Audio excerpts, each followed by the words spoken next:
Esse vídeo tem o propósito de exaurir em sua integralidade o tema, abordando não só a letra legal, mas também as súmulas do STJ e Supremo. Eu quero dedicar esse vídeo ao professor Dr. Paulo Airosa, desembargador do TJ de São Paulo, que foi meu professor na Univap, São José dos Campos, e um grande abraço. Espero que possa passar parte de tão nobre saber para os presentes espectadores. Então vamos em frente. Estelionato. Artigo 171. Obter para si ou para outrem, ou seja, o beneficiado pode ser outra pessoa, vantagem ilícita em prejuízo alheio, induzindo ou mantendo alguém em erro, a própria enganação, mediante artifício, ardil, dissimulado ou qualquer outro meio fraudulento. Aqui o legislador já abre uma janela, não é? Associando o estelionato à fraude.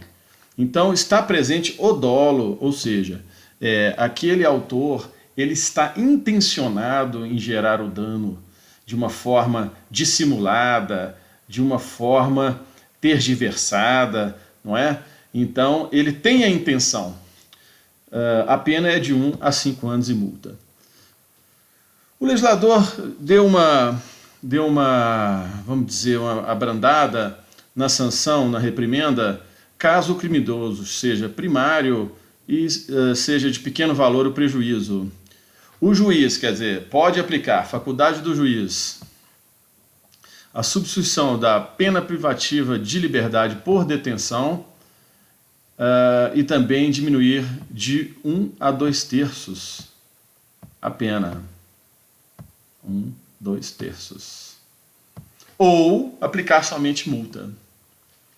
Nas mesmas penas, incorre quem? Ou seja, é estelionato. Disposição de coisa alheia como própria. Aquele que vende, permuta, dá em pagamento, em locação e garantia, coisa alheia como própria. Quer dizer, é fraude, vendeu o que não é seu. Alienação ou oneração fraudulenta de coisa própria. Nesse caso, a coisa é própria, porém é inalienável. Tem algum gravame que o vendedor, estelionatário, silencia-se sobre aquilo que faz parte de condição essencial para o negócio. Quer dizer, ele fica calado, ele está sabendo que está agindo errado. Olha o dolo aí implícito na ação. Ou seja, silêncio fraudulento. Tem um erro de português aqui, mas não é nada. Defraudação de penhor. Defrauda mediante alienação não consentida pelo credor ou por outro modo. A garantia pignoratícia é quando tem a posse do objeto empenhado. Ou seja, garantia pignoratícia é o direito relativo ao contrato de penhor, garantia real gravada em bem móvel. Fraude na entrega de coisa. Defrauda a substância, qualidade ou quantidade de coisa que deve entregar a alguém. Outra fraude. Fraude para recebimento de indenização ou valor de seguro. Esse inciso aqui realmente é cruel, né? Destrói, total ou parcialmente, ou oculta coisa própria, ou lesa o próprio corpo ou a saúde, ou agrava as consequências da lesão ou doença, com o intuito de haver indenização ou valor de seguro. Realmente é uma coisa assim, que o ser humano chega a um limite, não é? Da torpeza em si próprio, não é? Mas está aí previsto pelo legislador. Fraude no pagamento por meio de cheque. Aquele que emite cheque sem provisão de fundos em poder do sacado ou lhe frustra o pagamento. Tem que haver a intenção de não pagar o cheque no momento da celebração do negócio.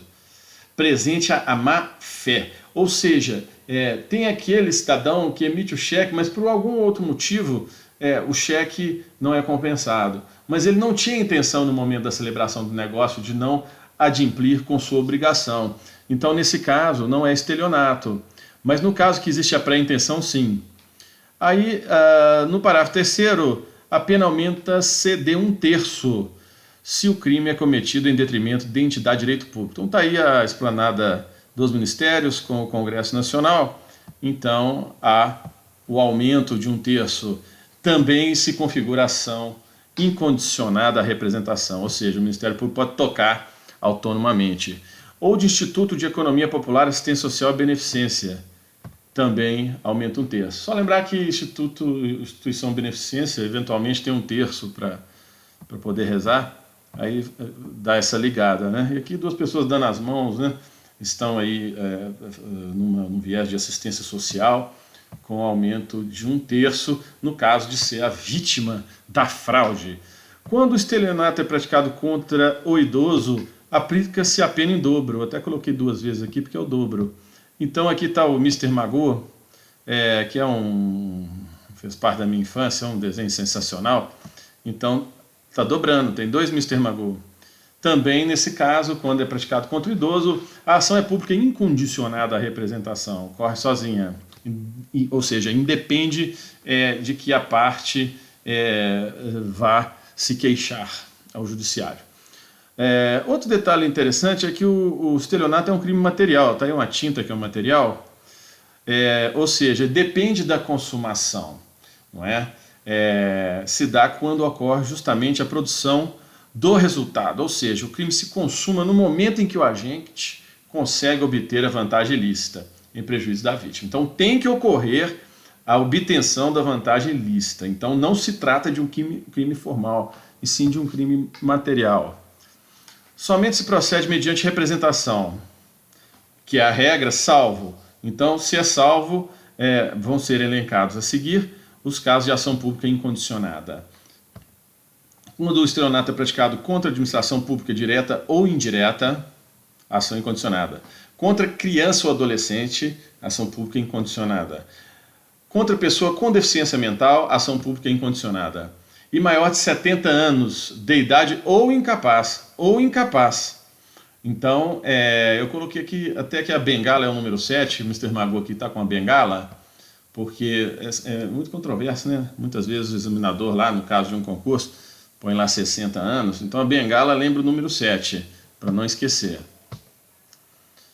Tipificação penal. Agora vai entrar na parte do entendimento sumulado dos tribunais superiores, começando pela súmula 17 do STJ.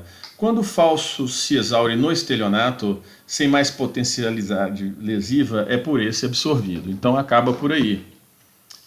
O crime, então, fica sendo estelionato. Aplica-se ao crime de estelionato em que figura como vítima entidade autárquica da Previdência Social, está aí o símbolo do INSS, a pena aumenta-se de 1/3. Então aumenta 1/3 se a vítima for entidade ligada à Previdência Social. Está aí o terço, o símbolo do INSS. A utilização de papel moeda grosseiramente falsificado configura em tese o crime de estelionato da competência da Justiça Estadual. Está aqui também um trevo, uma duplicidade de interpretação, quais sejam. Quando o crime de falsificação, ou seja, de moeda falsa, ele tem o condão de iludir e enganar terceiros, ou seja, em hipótese, um homem médio pegou uma nota e não viu nenhuma distinção em relação ao dinheiro legítimo, então, nesse caso, a competência é da Justiça Federal, haja visto que é de competência da União a emissão de moeda. Porém, se a falsificação for grosseira, não possuindo a mesma capacidade para ludibriar terceiros, tratar-se-á de fraude, configurando estelionato previsto no artigo 171 do CP, de competência da Justiça Estadual. Então, se for, o cara tirou um xerox de uma nota, né, uma coisa assim, totalmente desconfigurada, sem nenhum tipo de similitude com o dinheiro, vamos dizer, legítimo, então a competência passa para a Justiça Estadual. Então o termo-chave aqui é falsificação grosseira, competência da Justiça Estadual. Relação à competência. Compete ao juízo do local da obtenção da vantagem ilícita processar e julgar crime de estelionato cometido mediante falsificação de cheque. Então, onde foi obtida a vantagem. Está aí o símbolo do local. E aí o cheque falso. Compete à Justiça Comum Estadual processar e julgar crime de estelionato praticado mediante falsificação das guias de INSS Quando não ocorre lesão. Então não ocorreu lesão, não entra a Justiça Federal, fica na esfera da Justiça Estadual. Compete à Justiça Federal o processo de julgamento unificado dos crimes conexos de competência federal e estadual. Então aí vem pela preponderância da Justiça Federal. Se tem crimes conexos, a Justiça Federal vai julgar os dois. Compete ao foro local da recusa processar e julgar o crime de estelionato mediante cheque sem provisão de fundos. Então, onde recusou, vai ser o local da competência. Agora eu vou fazer aqui uma explicação, vou versar uma explicação sobre súmula, pagamento de cheque sem fundo. No sentido da súmula, depreende-se que o pagamento de cheque sem fundo, antes do oferecimento da denúncia, impedirá a instauração de ação penal por falta de justa causa. Então, quer dizer, a pessoa emitiu o cheque, foi lá e pagou. Caso ocorra o recebimento futuro, pagamento não impedirá o prosseguimento da ação.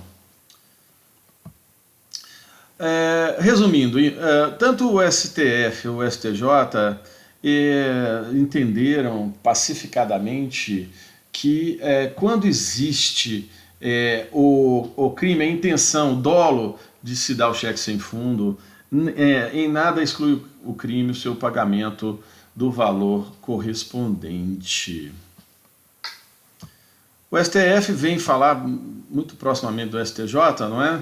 O pagamento de cheque emitido sem provisão de fundos após o recebimento da denúncia não obsta o prosseguimento da ação penal, desde que configurado que realmente houve o dolo. Comprovado não ter havido fraude, não se configura o crime de emissão de cheque sem fundos.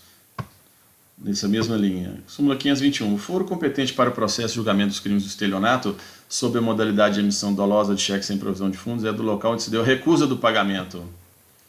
Súmula 723. Não se admite a suspensão condicional do processo por crime continuado, se a soma da pena mínima da infração mais grave, com aumento mínimo de 1/6 na exasperação, for superior a 1 ano. Então, no caso SUSPRO, é até 1 ano, não é? Então, computa-se a exasperação.